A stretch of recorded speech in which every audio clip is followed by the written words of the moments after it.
वर्णमाला के बाद शब्द पढ़ेंगे। शब्द किसे कहते हैं?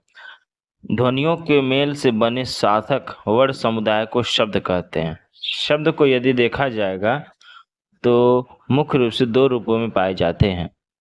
पहला होता है बिना मिलावट का रूप, जिसे संस्कृत में प्रकृति या प्रातिपदिक कहते हैं, और दूसरा होता है वह शब्द जो कारक, लिंग, वचन, पुरुष और काल बताने वाले अंश को आगे पीछे लगाकर बनाया जाता है, जिसे पद कहते हैं। यह वाक्य में दूसरे शब्दों से मिलकर अपना रूप झट संवार लेता है। ठीक है, अब देखेंगे कि शब्दों की रचना ध्वनि और अर्थ के मेल से होती है। शब्दों की रचना ध्वनि और अर्थ के मेल से होता है। जैसे कुछ शब्द हैं, मैं, यदि, आप, आ, जा इत्यादि। ये सभी शब्द हैं जो ध्वनियों को मेल से तो बनते ही हैं, साथ ही इनका कोई ना कोई पर्टिकुलर अर्थ होता है। चूंकि शब्द मुख्य रूप से दो भाग होते हैं। पहला होता है सार्थक शब्द, दूसरा होता है निरर्थक शब्द। निरर्थक शब्द को पहले देख लेते हैं। जिन शब्दों का कोई अर्थ नहीं निकलता है उसे निरर्थक शब्द कहते हैं। इसे पढ़ने की आवश्यकता नहीं है। और आगे पढ़ेंगे सार्थक शब्द, यानी जिन शब्दों का कोई ना कोई अर्थ होता है उसे हम लोग सार्थक शब्द कहते हैं। ठीक है, अब सार्थक शब्दों के अंतर्गत आप पढ़ चुके हैं कि शब्द के चार भेद हैं। जो पहला भेद है उत्पत्ति के आधार पर शब्द के भेद, अर्थ के आधार पर, रचना के आधार पर, विकार के आधार पर शब्द के भेद। तो आज का जो महत्वपूर्ण टॉपिक है उत्पत्ति के आधार पर शब्द के भेद। आप यह ध्यान देंगे कि उत्पत्ति के आधार पर शब्द के 5 भेद भाषा वैज्ञानिकों ने किया है, और वो 5 भेद हैं तत्सम, तद्भव, देशज, विदेशज और संकर शब्द। अब आप देखेंगे कि तत्सम शब्द कहते किसे हैं। ठीक है, तो तत्सम शब्द की परिभाषा होता है कि किसी भाषा के मूल शब्द को तत्सम कहते हैं। यह ध्यान देंगे, परिभाषा के शब्द को समझेंगे। किसी भाषा के मूल शब्द को तत्सम कहते हैं, और तत्सम 2 शब्दों के योग से बना है, तत् प्लस सम। तत् का अर्थ होता है उसके, और सम का अर्थ होता है समान, यानी कि तत्सम का अर्थ हो गया उसके समान। एक शब्द आएगा आम्र। आम्र को हिंदी में कहते हैं आम, और इसका मूल शब्द होगा जो संस्कृत से आया है वह कहलाएगा आम। हिंदी में शब्द है सुई। सुई का जो मूल शब्द है वह है सूची, और सूची संस्कृत का शब्द है। ठीक है, आगे है खीर। खीर हिंदी का शब्द है, और इसका विकास हुआ है संस्कृत के शब्द क्षीर से। कह सकते हैं कि हिंदी भाषा में जो भाषा का विकास हुआ है संस्कृत से रूपों में, यह भी लोग कहते हैं कि जो संस्कृत के मूल शब्द हैं और उसको बिना परिवर्तित किए हम लोग हिंदी भाषा में प्रयोग कर रहे हैं, तो ऐसे शब्दों को हम लोग तत्सम शब्द कहते हैं। आगे तत्सम शब्द के कुछ उदाहरण दिए गए हैं जिससे आप डिटेल में देख सकते हैं।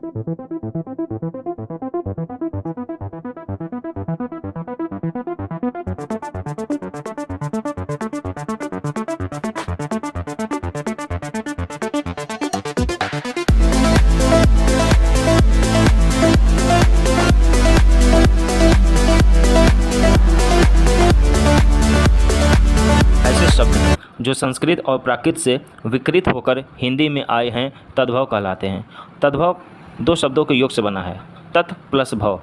तत् का अर्थ होता है उससे, और भव का अर्थ होता है उत्पन्न होने वाला, यानी कि उससे उत्पन्न होने वाला। हम कह सकते हैं कि संस्कृत से उत्पन्न होने वाला, यानी कि हिंदी में जितने भी तद्भव शब्द हैं वो सभी संस्कृत से आए हुए हैं। ये शब्द संस्कृत से सीधे न आकर पाली, प्राकृत और अपभ्रंश होते हुए हिंदी में आए हैं। सभी तद्भव शब्द संस्कृत से आए हैं, किंतु कुछ शब्द देश काल के प्रभाव से विकृत हो गए हैं।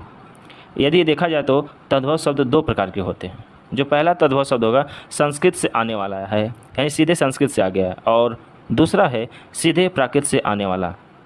ठीक है, तो यानी कि सभी तद्भव शब्द संस्कृत से विकसित हुए हैं। यहाँ पे कुछ उदाहरण ऐसे हो सकते हैं, जैसे संस्कृत का एक शब्द है चत्वारी, और प्राकृत में कहलाता है चतारी। और हिंदी में यानी कि तद्भव रूप हो जाता है चार, यानी कि चत्वारी चत्तारी चार। आप परिचित भी हैं कि संस्कृत से पाली का विकास हुआ, पाली से प्राकृत का विकास हुआ, प्राकृत से अपभ्रंश का विकास हुआ, अपभ्रंश से पुरानी हिंदी होते हुए आज जो आधुनिक हिंदी है, मानक हिंदी है, यह बोली जा रही है।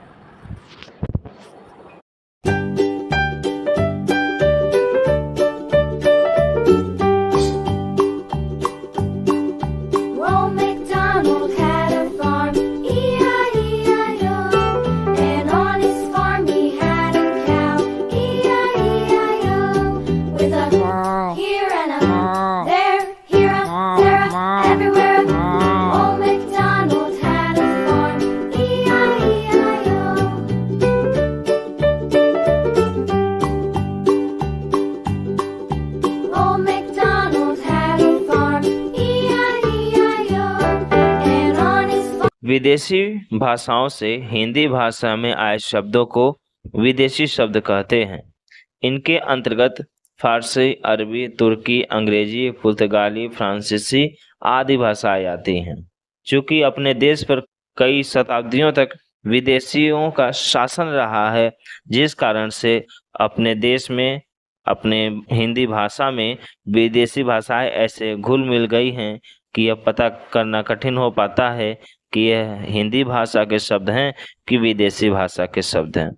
अभ्यास के द्वारा इसको पहचाना जा सकता है और बहुत सारे ऐसे परिवर्तन हुए हैं विदेशी भाषा में, उच्चारण की दृष्टि से, रूप की दृष्टि से, जिसे थोड़ा बहुत परिवर्तित करके अपने हिंदी भाषा में प्रयोग किया जा रहा है। जैसे आगे इसमें आप देखेंगे और समझेंगे कि फारसी भाषा का एक शब्द होता है आतशबाजी। आतशबाजी, और आतशबाजी में ई की मात्रा जोड़ दिया जाता है और हो जाता है आतिशबाजी, और आतिशबाजी हिंदी का शब्द बन गया है। यानी कि आतिशबाजी जो शब्द है आया है आतशबाजी से। और ये कई चीजें इसके अंतर्गत आप देख सकते हैं। जैसे एक और शब्द है अरबी भाषा का, वह शब्द ईमा। ईमा में माँ पे जो चंद्रबिंदी होता है उसे हटा दिया जाता है और उसके स्थान पे एक न का अक्षर का प्रयोग कर देते हैं और ईमान बन जाता है। यानी ईमान हिंदी भाषा में प्रयोग हुआ है। ईमान विदेशी भाषा का शब्द है, किंतु ईमान विदेशी भाषा का शब्द है और विदेशी भाषा में उसका जो मूल शब्द होता है वह होता है ईमान। ऐसे बहुत सारे आप उदाहरण देख सकते हैं। जैसे अरबी भाषा का एक शब्द है कस्तत, ठीक है, तो उसमें आधा स को हटा करके उसके स्थान पे पूरा शब्द का प्रयोग करते हैं, उसकी जगह पे हो जाता है कसरत।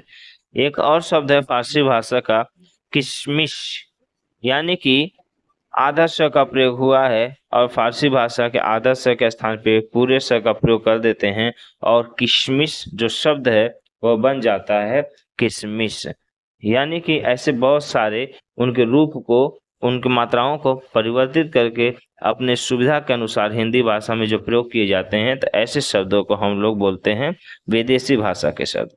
थोड़ा और पीछे जाया जाए और देखा जाए कि तत्सम शब्द किसे कहते हैं, उसका मैंने परिभाषा भी बताया था कि किसी भी भाषा के, ध्यान रखिएगा शब्दों पे, किसी भी भाषा के मूल शब्द को तत्सम शब्द कहते हैं। यानी कि संस्कृत के भाषा को ही नहीं केवल तत्सम शब्द कहते हैं, बल्कि किसी भी भाषा के मूल शब्द को तत्सम शब्द कहते हैं।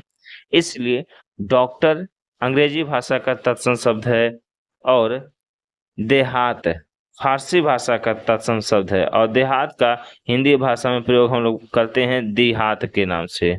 और भी कई सारी चीजें हैं, जैसे गर्म। गर्म फारसी भाषा का तत्सम शब्द है और हिंदी में हम लोग उसको प्रयोग करते हैं गरम के शब्द से, ठीक है।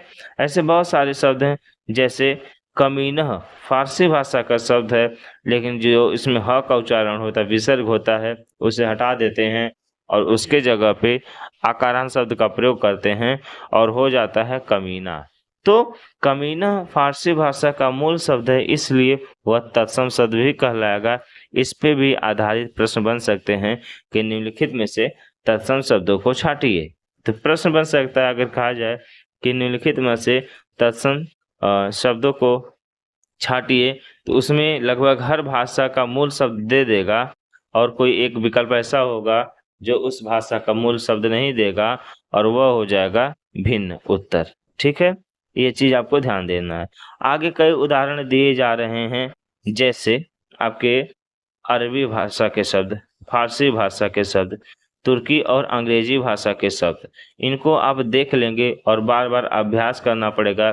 जिस प्रकार से पर्यायवाची, विलोम आदि का अभ्यास के कारण ही अच्छे अंक लाए जा सकते हैं। इसका कोई विशेष ट्रिक नहीं है पहचान का, लेकिन बार बार अभ्यास के द्वारा आप ये जान सकते हैं।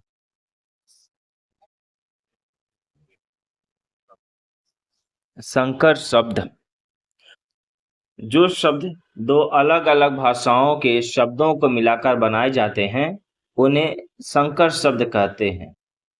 संकर शब्द के संदर्भ में ये जान सकते हैं कि दो भिन्न भिन्न भाषाओं के, दो भिन्न क्षेत्रीय भाषाओं के अलग अलग भाषा के शब्द रहेंगे और आपस में मिलेंगे, एक नए शब्द की उत्पत्ति होती है। भले इनका योग हो रहा है, फिर भी इनका नए शब्दों की उत्पत्ति हो रही है, तो ऐसे शब्दों को संकर शब्द कहते हैं। जैसे रेलगाड़ी, रेलगाड़ी शब्द में रेल और गाड़ी दो शब्दों से मिलकर बना है। रेल अंग्रेजी भाषा का शब्द है, गाड़ी हिंदी भाषा का शब्द है। दोनों की उत्पत्ति से मिलने से एक नए शब्द के सृजन हो रहा है, तो इसलिए हम इसको रेलगाड़ी को संकर शब्द के अंतर्गत रखेंगे। एक और शब्द है टिकट घर। टिकट घर में टिकट शब्द अंग्रेजी का शब्द है, घर हिंदी भाषा का शब्द है।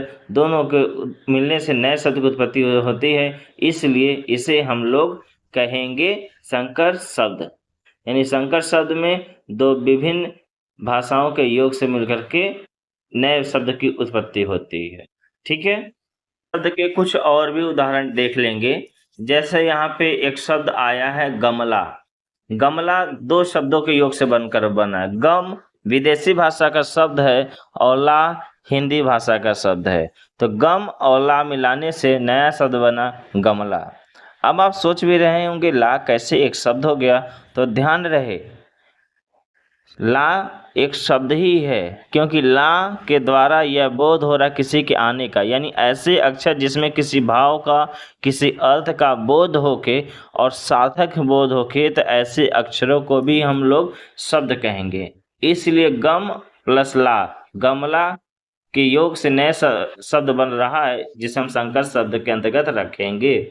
जैसे काजू, काजू भी एक ऐसा शब्द है जो संकर शब्द के अंतर्गत आएगा। जू, जू का ज पे बड़ा मंत्र जू, जू का एक ये अर्थ निकाला, एक छोटा सा बालों में जो होता है पहले जमाने में मिलता था। जू और का विदेशी शब्द है, तो काजू मिल गया, इसलिए यह संकर शब्द के अंतर्गत रखेंगे। बटन को भी हम लोग संकर शब्द के अंतर्गत रख सकते हैं। जैसे बट अंग्रेजी भाषा का शब्द है, न का संदर्भ होता है, न का अर्थ होता है, न का भाव होता है ना के संदर्भ में, नहीं के संदर्भ में, इसलिए बटन भी संकर भाषा का शब्द है। ऐसे बहुत सारी चीजें आपको उदाहरण मिलेंगे जो संकर भाषा के शब्द रहेंगे। बाल्टी में भी संकर भाषा का शब्द हो सकता है, क्यों नहीं हो सकता है। जो बाल्टी बना है बाल और टी से, बाल का अर्थ जो कहेंगे बाल जो होता है केश होता है, टी का अर्थ चाय होता है, दोनों शब्द मिलते हैं तो बाल्टी बन गया। हालांकि बाल्टी एक विदेशी भाषा का शब्द है। बाल्टी आप देखेंगे तो पुर्तगाली भाषा का शब्द है। हाँ, अब ये प्रश्न हो जाता है कि किस दृष्टि से पूछा जा रहा है। ठीक है, तो बाल्टी प्रश्न दे देगा बाल्टी कौन सी भाषा का शब्द है। अगर विदेशी भाषा का शब्द है तो हम लोग तुरंत विदेशी भाषा के शब्द को विकल्प में लगा देंगे।